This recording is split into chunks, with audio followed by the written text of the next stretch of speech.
Okay, somebody asked me if I would do a video using the Cincinnati vertical milling machine. This is a dual dial machine because it has the two dials instead of the one dial, so it's a slightly later machine. It has feeds in all directions. For most of it you need the spindle engaged, which is this lever here. I've just got it on a slow speed at the moment, and we can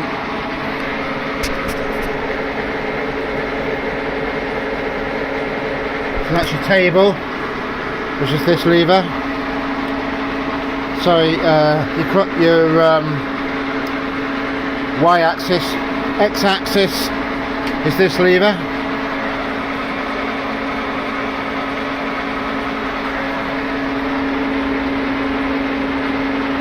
They're all very slow. This is the rapid.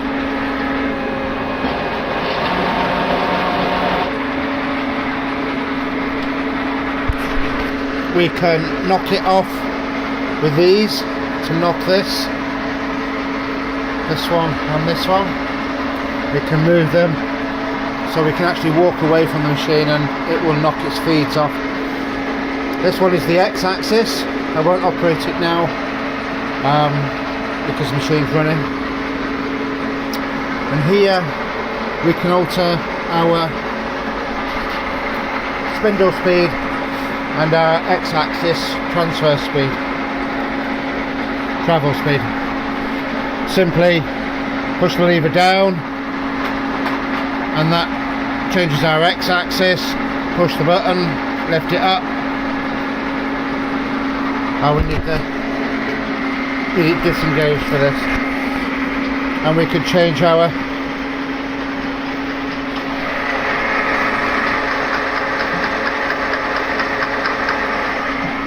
that's with this lever here. You push this button in, then you can push it down, and that does our X travel speed.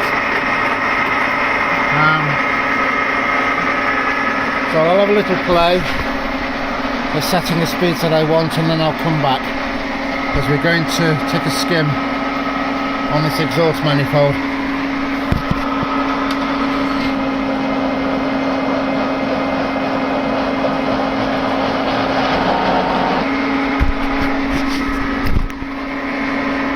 Because there is some very severe corrosion and it's leaking on the vehicle. So I'll set the camera up so that you're not quite so dizzy, and I'll come back.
That's taken a 5 thou cut.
So there we are.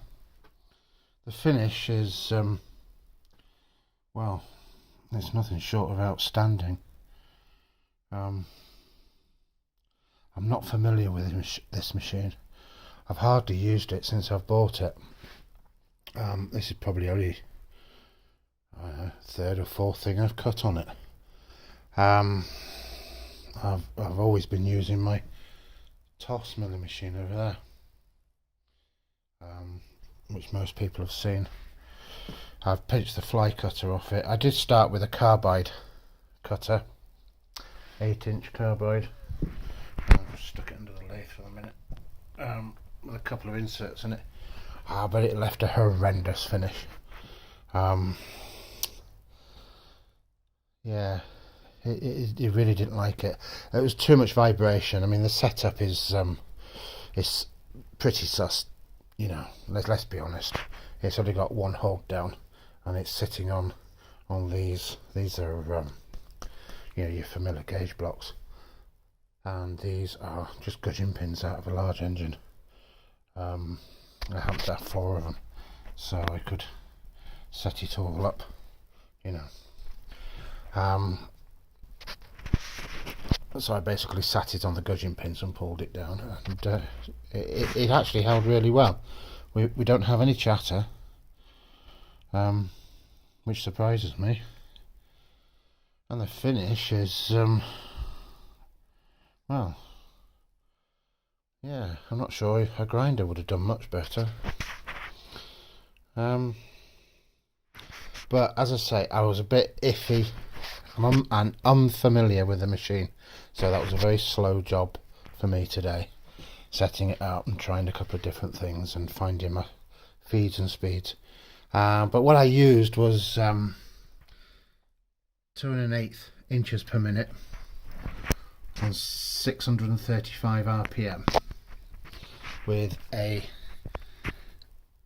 that's not going to focus. Let's see if that helps. That is a WNMG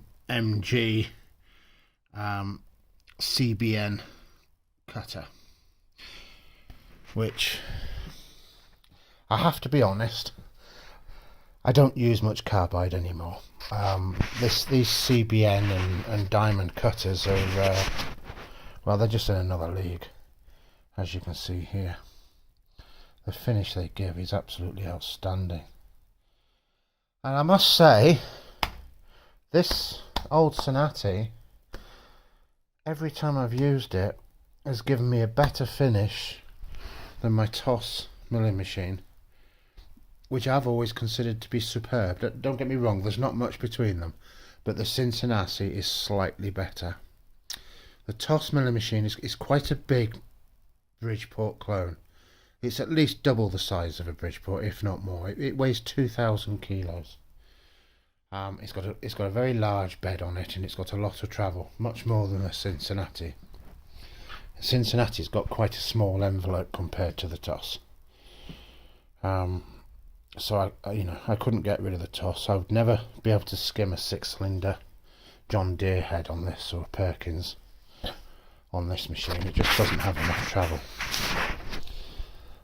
Whereas the Toss milling machine does, and it does a nice job. So, you know, horses for courses.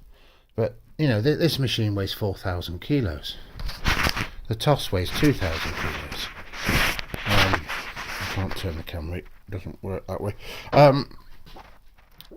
You know, there's no comparison in rigidity. The head is, well, it's absolutely enormous. Let me just put my hand there and try to show you.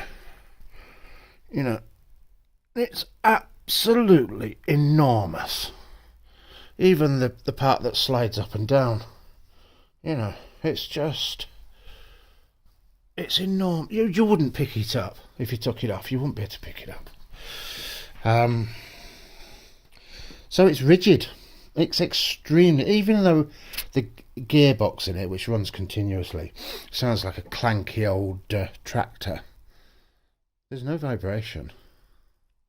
You'd think there would be, but there isn't. So hopefully There's a little insight onto the Cincinnati. I really should use it more, but it's one of those things. I'm familiar with the other milling machine, so it's a lot quicker for me to use. But if I use this one more, it'll also become quicker. So I'm going to have to make myself use it. And they can both do different jobs. Anyway, I hope you enjoyed that video. I hope you got something from it. If you want to see more, let me know. If you want me to see me using different machines, do let me know. Or if you want to know anything about the particular machines, I'll be more than happy to share what little I know. And believe me, it is only a little. Some of these machines I've had for many years. But like most of us, as a one-man person using the machines in their own, this is a home workshop. Each machine doesn't get used an awful lot. I mean, over there is quite a rare thing for the UK. That's a boring machine, and it's a twin head one. It's got two heads on it, so you can do two bores together. That's a portable boring machine. For boring engine blocks, you could do quite big lorry blocks on that, and it's a good machine. It does a nice job. So yeah, so the tool and cutter grinder there, and there's my 18-inch shaper, Elliott shaper, buried there, and I'm in a right mess at the moment. It's not as bad as it looks. It's just a lack of shelf space really, and too many machines in a small space. I have another building with a very large surface grinder. The name of it escapes me, but it's an old British machine.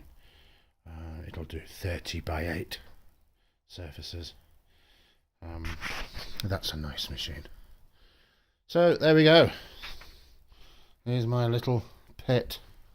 I've got this manifold to do next. Snap studs, they're always a joy to take out. If you want to see that job, let me know and I'll video it.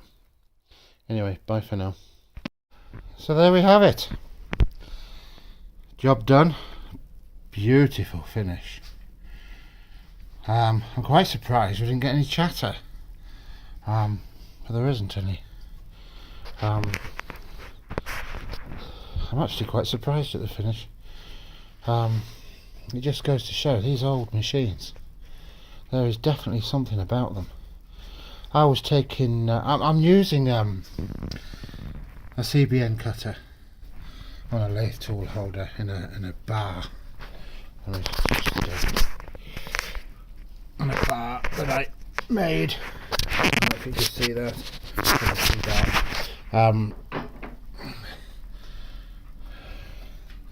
You get the idea. Yeah, so I'm using a CBN cutter. I did try to start using carbide, but I wasn't getting the finish I was happy with. So I switched over to the CBN, which is what I tend to use these days, CBN or diamond cutters. I've got this set up with just one hold down and 4 blocks and 4 large gudgeon pins to hold this. So with just the one hold down, I was expecting it to vibrate a bit and cause a bit of chatter, but it hasn't at all. It's probably the 4th thing I've cut on this machine since I've had the machine probably 18 months, but it's probably only the 4th time I've used it. But it's the same old story. You get busy. I've got another machine which I'm very familiar with, so you just tend to keep using what you know. That's a TOS milling machine, FN25K I think, or something like that, made in Czechoslovakia. and it's an outstanding machine. I really do like that machine. Weighs 2,000 kilos, so it's a fair bit bigger than a Bridgeport. You can do a 6-cylinder John Deere or Perkins cylinder head on that without any bother whatsoever, with room to spare. This machine, despite the fact that it's twice the weight, it's 4,000 kilos. Just a sec. It's 4,000 kilos. It does not have the travel or the work envelope that the TOS has, but boy is it a big machine. I mean, everything's just enormous on it. I mean, look at the head.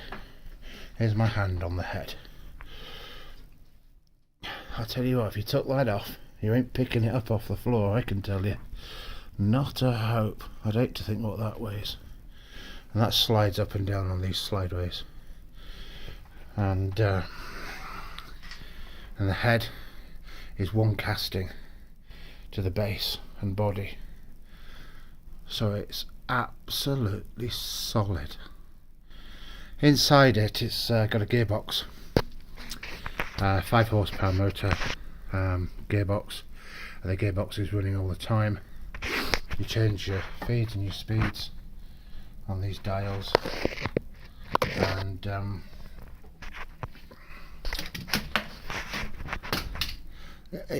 it sounds like an old tractor when it's running.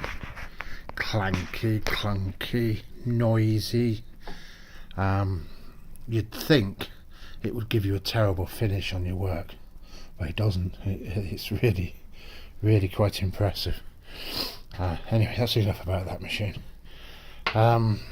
So yeah, so that's that job done, and yeah, there we go. I'll speak to you soon.